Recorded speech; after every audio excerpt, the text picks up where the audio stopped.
All of his co-workers were gone. What could it mean?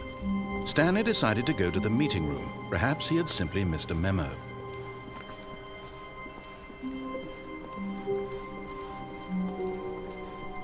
When Stanley came to a set of 2 open, this was not the correct way to the meeting room, and Stanley knew it perfectly well.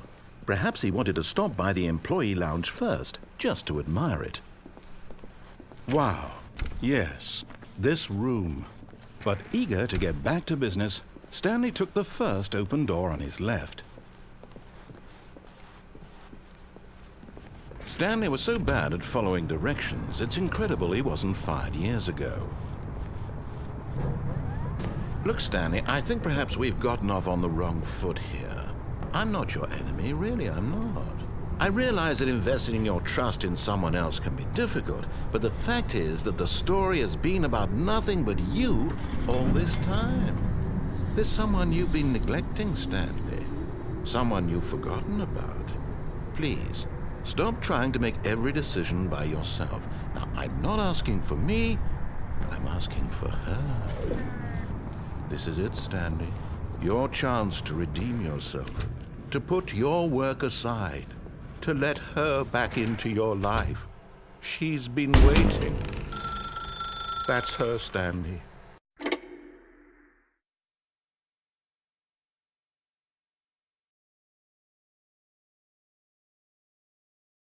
Oh, Stanley, is that you?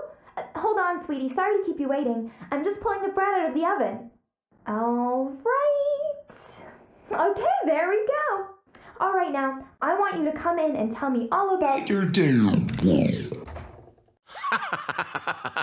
Gotcha. Oh, come on. Did you actually think you had a loving wife who'd want to commit their life to you? I'm trying to make a point here, Stanley. I'm trying to get you to see something. Come inside.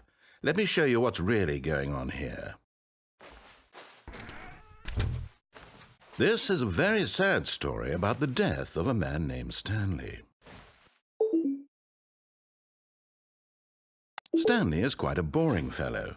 He has a job that demands nothing of him, and every button that he pushes is a reminder of the inconsequential nature of his existence. Look at him there, pushing buttons, doing exactly what he's told to do. Now he's pushing a button. Now he's eating lunch. Now he's going home. Now he's coming back to work. One might even feel sorry for him, except that he's chosen this life. But in his mind, he can go on fantastic adventures. From behind his desk, Stanley dreamed of wild expeditions into the unknown, fantastic discoveries of new lands. It was wonderful.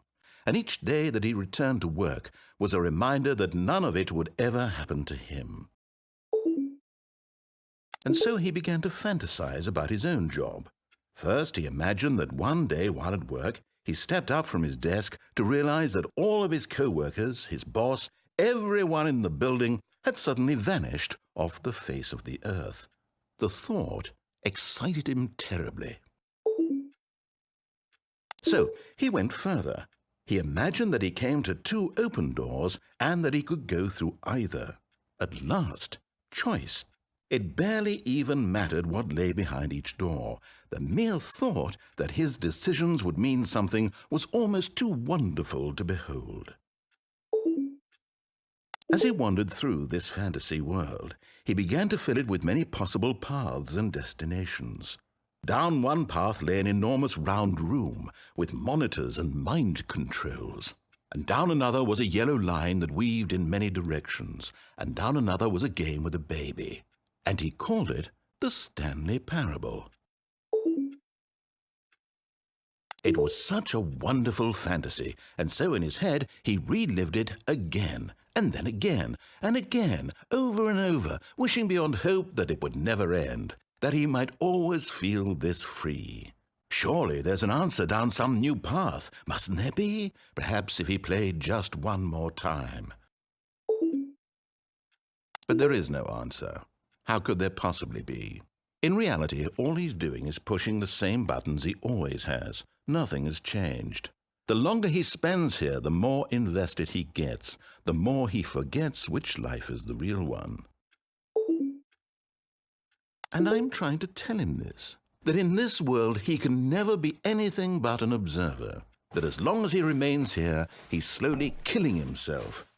But he won't listen to me. He won't stop. Here, watch this.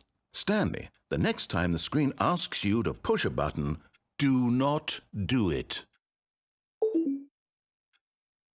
You see? Can he just not hear me? How can I tell him in a way that he'll understand that every second he remains here, he's electing to kill himself? How can I get him to see what I see? How can I make him look at himself? I suppose I can't, not in the way I want him to. But I don't make the rules. I simply play to my intended purpose, the same as Stanley. We're not so different, I suppose. I'll try once more to convey all this to him. I'm compelled to. I must. Perhaps, well, maybe this time he'll see. Maybe this time. And I tried again, and Stanley pushed a button. And I tried again, and Stanley pushed a button. And I tried.